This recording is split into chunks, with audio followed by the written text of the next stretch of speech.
Two-time Hall of Fame inductees, Brent Godarzi and Marty Young. Back-to-back #1 trucking firm in the nation. Back-to-back best attorney and best law firm in East Texas.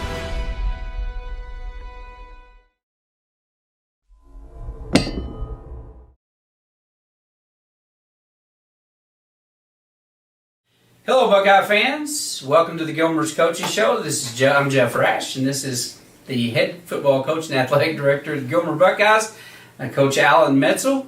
And then there were eight. And Gilmer Buckeyes happened to be one of those eight. There are 8 teams left vying for the ultimate state championship in a couple of weeks, and we are one of them. So that's always good. Anytime you're playing at Thanksgiving, or past Thanksgiving, you had a good season. That's right. You know, that was the standard years ago when we were trying to get the program going, was you got to play on Thanksgiving. You know, that was the goal to reach out. And now that's the standard. And so now that's just what's acceptable, and now it's time to move on to where we should be. The next place. That's right. 14 years in a row, the Gilmer Buckeyes have been to the third round of the playoffs at least. I'm not sure how many that includes for the fourth round, but it's a lot. A lot. It's a lot. And so congratulations Thank to you, Alan. Honestly, in your first year, you know, a lot of times you've got new coaches in here, and I know the program's the same because you've been the offensive coordinator here for many years, so you didn't change a lot of stuff. You've changed a few things, but for the most part, it's the same program. Correct. But it's a different vibe, a different feel. You've got a lot of young coaches in here. So for you guys to be here, It's pretty exciting. going into the fourth round, Yeah. that's pretty huge. We're revved up. And how about PG not being there? We just assumed all year long, fourth rounds, Buckeyes, PG, that's going to be who goes on and you know, ultimately, hopefully gets to the state championship game if we can get past, you know, game 5. But were you shocked? I would say I really felt like PG was the heavy favorite. That's not any statement against Caddo Mills. It's just, you know, PG's come to three straight state championship games. Yeah. So when you have a team like that, that's hard to topple, which is a credit to Caddo Mills. You know, they had to make the plays. They went in. They did what they needed to do. They got some breaks, you know, that helped, and they were able to upset them. So. Does it shock me? No, it doesn't shock me. Was it unlikely? Yes. I was floored. Todd and I were calling the game, and we were getting updates. Fans were sending us, you know, text updates, and Eric was looking on his phone, and we're trying to get it to refresh, you know, because we were getting excited, and then somebody would say, you know, oh man, PG went back up on top. Oh no, that, you know, and it came down to the last 20 seconds or so. I think right there at the end of the game. We're going to talk about that, you know, our next opponent in a moment, but. I thought it was a good game. I thought for the second week in a row we played a team that was probably outmanned athletically, physically, but played with everything they had. I thought both these last two teams, Godley and Sunnyvale, both well coached, very well coached, well prepared, executed well, you know, very disciplined, and they played as good as I think they could play with what they had. That's my opinion. Yeah. When you play a team like that, you know you're going to have to bring a good game because they don't mess up. You know, they are going to stay at a certain level, and they're tough. They don't make mental mistakes, those kind of things, and so. We knew we were in for a tough game, and they gave us one. It was, and I thought I know they had 2 weeks to prepare because a lot of people may not remember, but they had, because of Mahia had a COVID scare, Correct. They forfeited, and so Sunnyvale had 2 weeks to prepare for Gilmer. They did. And I thought they did a good job. Defensively, They did. I thought their strategy was pretty good. You know, they played 3 safeties, kept the ball in front of them. They wanted to take away the deep routes. They've been watching film. Sure. You know, they know the go routes, the post routes, and they wanted to take it away. They doubled up on Dylan pretty much the whole time. Just said, you're not going to catch anything. Of course, they couldn't stop little brother. You know, because you can't double team everybody, right? That's right. And so we had some good things happen with Mason Hurt, Marche. We're going to look at some of that here in a moment. But what did you see in this game? You know, here we are. We're game 13, headed into 14. So I always ask you, what did you see you liked and what didn't you like? So let's start with the stuff you liked. Things I liked, you know, like we said, they came out and did some different things than they've done all year.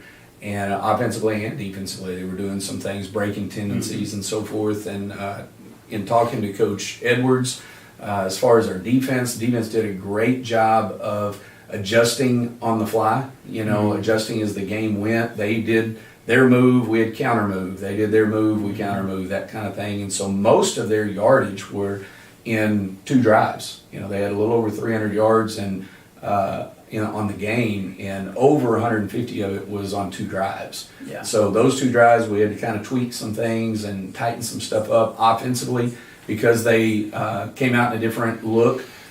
We were having to go through, check down to different progressions, make sure we were reading through on certain things. I thought Brandon did a great job of taking care of the ball. We had 0 turnovers. Mm-hmm. They had 3. That was big. Yeah. A game like that, you win the turnover battle, you have a really good chance of winning the game. So those were things I was really pleased with. Things I wasn't as pleased with, there were a little bit of sloppiness on penalties. Some, I know there was a lot of people saying, officials this, that, and other, and some were things that I disagreed with. Some of it was us, though. And we've got to tighten those things up. We've got to not be sloppy at times. The further we advance, the smaller that margin of error is. Yeah, I thought, Joe Dodd's a good friend of ours, and he's very objective, when it comes to football, and he was very complimentary of throughout the entire game of the job that Fort Worth crew did, and he was pleased. He came up to me after the game, in fact, and he said, "Man, I hope we get those guys again." Right. Well, I'll leave it there. I'll leave it there. There you go. So if you guys run into Joe, ask him about that. Yeah. He really enjoyed that crew. So very complimentary. So we'll just leave that there. Sure.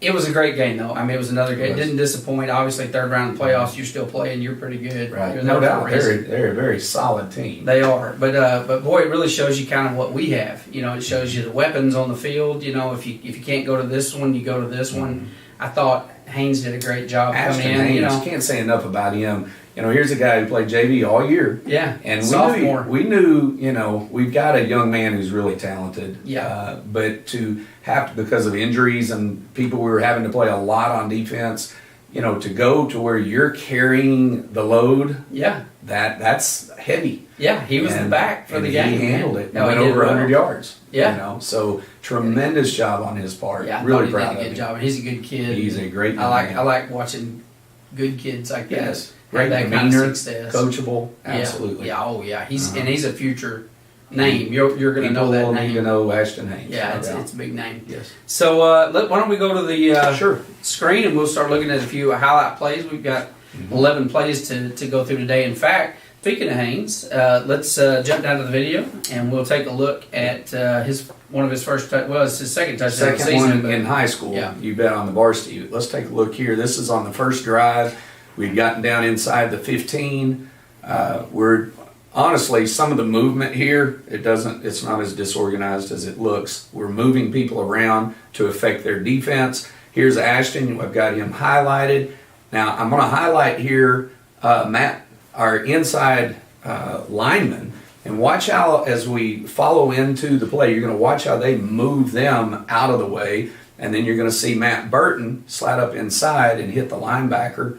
And then there's the hole and the touchdown. Really well done up inside. Just good execution all the way around. Absolutely. Yeah. That's why you wish you could execute every play that way. Every play. You have a lot more touchdowns if we could do that every play, right? We would. If we were that clean every play, we'd score a whole lot.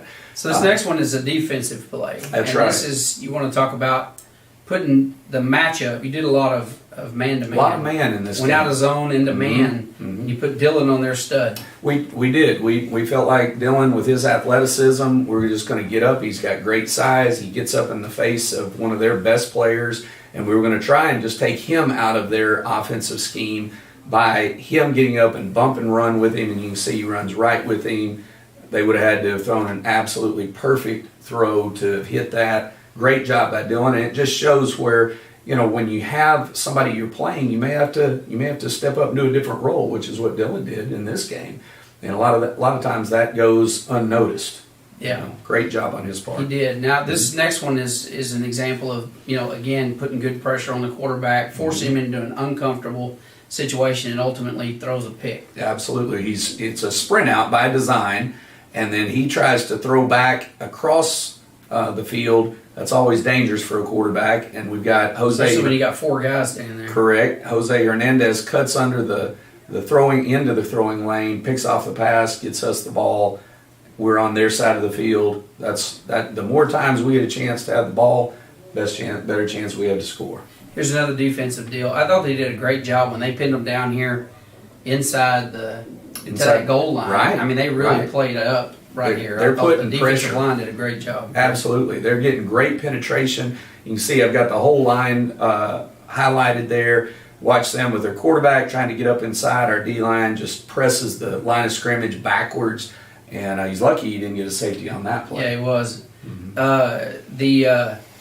The gap, they did a good job of really filling the gaps a lot Absolutely. during that game. They did. At critical times, I thought they did a good job of doing that. They did. The next one, I thought it was kind of early on, but this was a key pass, big yardage, kind of set us up and got the momentum going. And this is Brandon to Mason. Absolutely, and it's we're like second and 16, something like that. And so we're going to bring Brandon outside the pocket. We're going to let him roll out a little bit. And Mason's running a comeback route, and Brandon just threw that one on the line. I mean, really a laser there. Hits Mason underneath the corner, and Mason does a great job picking up the yards after catch, getting us down to inside the 5-yard line. So you can see Mason now. I've got him highlighted, and you see how he drives the DB deep, breaks it off, makes the catch, and then the run Puts after a move catch. on him. He does. Yeah, he does. Did a great job there. We end up scoring on the next play. Yeah, and then of course, kind of shocked everybody. You go for 2 here. Can you explain why you did that? Yeah, it's one of those things. Sometimes you do it if you're down 2 or whatever to try and catch up. But there's a psychological thing when you stretch the score up to where they have to score and get 2. And so, it's not something we do arbitrarily. When you feel like you've got leverage on a team, which we felt like we did on this play, then we have several different things we can do. And I thought it was an opportunity. We had just gotten the momentum. We had this drive. They were breathing hard, catch them off guard, and get in the end zone. And Dron did a great job of getting to the sideline. Yeah. Great blocking on the outside. Matt Malden, Taylor Neely, and Jett Jones, and then Dron, of course, runs it into the end zone. Yeah, good, gutsy call. This was a Rowan. I thought this was a Rowan on the seam. Rowan had a great game. Great game. They took away Big Brother's game because they were ganging up on him. Right. But boy, they left Rowan to run all over the field. Well, like you mentioned earlier, you can't double everybody. They're trying to play the outsides with 2 people, which leaves the middle open. And so here's when we put Rowan on a seam here. Brandon throws a pass in perfect timing here. Gets over the top of the linebacker and in front of the safety and drops it on him here. So I've got him circled up here. You can see where he is. And so watch how he's going to push past the linebacker, and right now is when Brandon's throwing the ball. He's not there yet, but he's putting it where he's going to be. Great catch, and then super job holding on with the hit. Yeah, just a good execution all the way around. Now this next one, probably the play of the game, because I couldn't believe Marche came up with this TD. Amazing catch on Marche's part. Great throw by Brandon. It was almost like a handoff from 40 yards out. Drops it right over his shoulder. Marche, incredible concentration on the play. So you can see here, he's got great speed. We felt like we could get over the top. Yeah, but double coverage. Yeah, the safety was in just enough where we felt like they'd have trouble getting to Marche. He actually did a really good job of closing it, but because the pass was so good, great catch by Marche. Right on the money, wasn't it? Bet. You bet. This next one was the second pick. This was Jaden in the end zone at a pretty critical time. Pretty critical. I would say Marche's catch and Jaden's pick here were the 2 plays of the game. Yeah. To me, those were just critical. So here they are. They get down. They're inside the 25, and they're going to try and throw the ball in the end zone. Jay's got him one-on-one. He's on an island. Plays great position. Stays up into the guy's body. Wedges him. Picks off the pass. We get the ball in the 25. Now we can work the clock. So that was big. This next one's something you don't see a lot of. In fact, I think we may have only had maybe 2 this year. A safety. A safety on Luke them. Watson coming. They were trying to use the hard count quite a bit. Our guys were being disciplined here. We don't jump. Well, the center snapped it, and Luke was right there to jump on top of the quarterback. We get 2 points right there off the bat. That's big. Easy 2. Easy 2. And then this last one was Jett Jones, which, man, the last few games, Jett's played good all year. Yes. But, you said this a while ago. Nobody It's more out gets of what more they out have. of what they have. I mean, That's right. Jett, I don't know how tall Jett is. I always say something exaggeratory. He's probably is he my height? He's probably 5'6". 5'6", so he's an inch or two shorter than me. Mhm. And probably doesn't weigh 160 pounds. Probably around there somewhere. And he's playing Also- linebacker, and he plays like he's 6'4", 240. I mean, the guy is everywhere. I think 2 Absolutely. weeks ago he had like 19 tackles. Correct. 23 in one game. Yeah, I another mean, game. he's Yeah. he's everywhere. I mean, this guy is good. He really He is good. He is. I'm trying to think of a better linebacker that we've had in recent years, honestly. Well, he's being coached by one that was pretty good. Yeah, that was he is. Daniel. Yeah, Daniel died. And Daniel's got him going really well, and he's taken to reading his keys, and so as a result, he's usually where the ball is. And so here he is in this last drive where they're trying to come back and tie the game, and he's right there, meets the guy in the hole, creates the fumble. Maro Verona jumps on the ball. He's and also had a good season. he really has. Yeah, And so finalizes their threat. We can just run the clock out pretty and much. that's something. So let's go to this next week. Okay. So you got Caddo Mills. Now, Yes. obviously, Caddo Mills no slouch. They beat Pleasant Grove. They're ranked. They were ranked 7 before they beat Pleasant Grove. Yeah. So I mean, the guys they're no slouch. They're a good team. They got Score a good a lot of size, points. Mm-hmm. good offense. Yes. Got a deadly quarterback. Very much so. I think somebody said he was like 6 foot, 180 pounds. Could scramble, can throw. Very fast. He's just good. He's Is he good. the best quarterback we've seen this year? Probably. Yeah. Yeah. Okay. So he'll be a challenge to contain. Uh-huh. Yeah. So you're gonna see a Well, good ball game. It'll be a great ball Good game. ball game. So That's you've right. got some footage here, Yes. and so let's load up the footage Okay. and take a look. Okay. This is a little picture of Caddo Mills' offense. You're going to see how versatile their quarterback is. He can throw it. He can run it. Here he is throwing a go route to one of their outside receivers.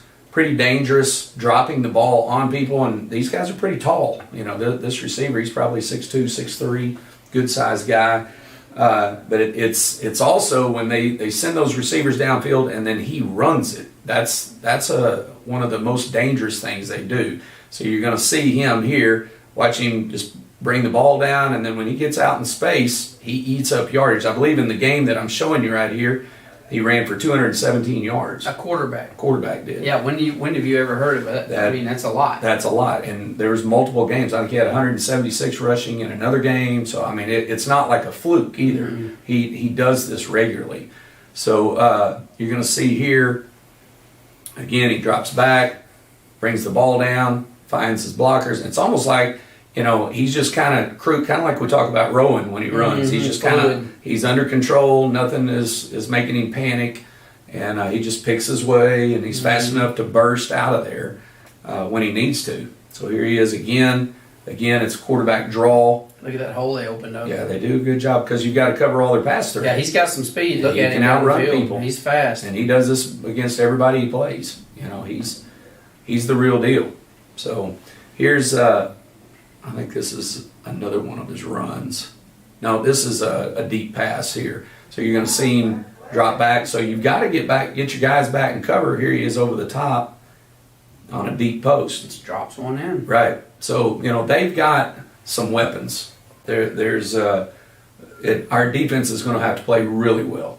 Not only be able to rush him, but they've got to contain him. We can't let him just pick a lane and run through. So those are some of the things that we'll need to be prepared for. I'll get one more look here.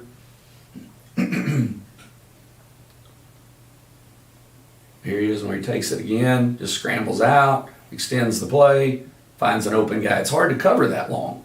And that's one of the things that he's really good at. They'll just have a fairly simplistic pass route, but then he extends the play and people break off and gets into scramble drill and he dumps it on a guy who's open. Yeah. Well, he's a lot like our quarterback. He is. Yeah, He's talented. very similar. So it's going to be a great game. So, folks, if you can come to this game, Caddo Mills brings a lot of people. They had the stands absolutely full this last game, and so they make a lot of noise and bring a lot of energy. So if there's any way you can get out, we're going to be playing at what time again? 7 o'clock, Texas A&M Commerce, up in Commerce. We'd love to have you there On if Friday. you can. You bet, on this Friday. On Friday, okay. So if you can travel and you want to come out and watch a great ball game, round 4, you won't be disappointed. It'll be worth the price of admission for sure. And if you don't, just make sure that you watch us online and root from your living room. So Coach, congratulations on being in round 4. That's Thank you. incredible. That's a great first season. Good start. Thank you. We expect it every year from now on. Got it. So, Okay. No pressure. No, you've already set I'll the worry standard. about that later. You set the standard. I Set got the you. bar, brother. I got you. That's how it works around here. There you go. So, but we are very proud for you Thank and your entire coaching staff, and Thank so you. make sure that Appreciate it. they know how much we appreciate what they do as well. Yes, sir. All right, so guys, you heard him. It's going to be 7 o'clock Friday night in Texas A&M Commerce, and so try to come if you can. If you can't, watch us on TV. We'll see you there. Go Buckeyes. Go Buckeyes.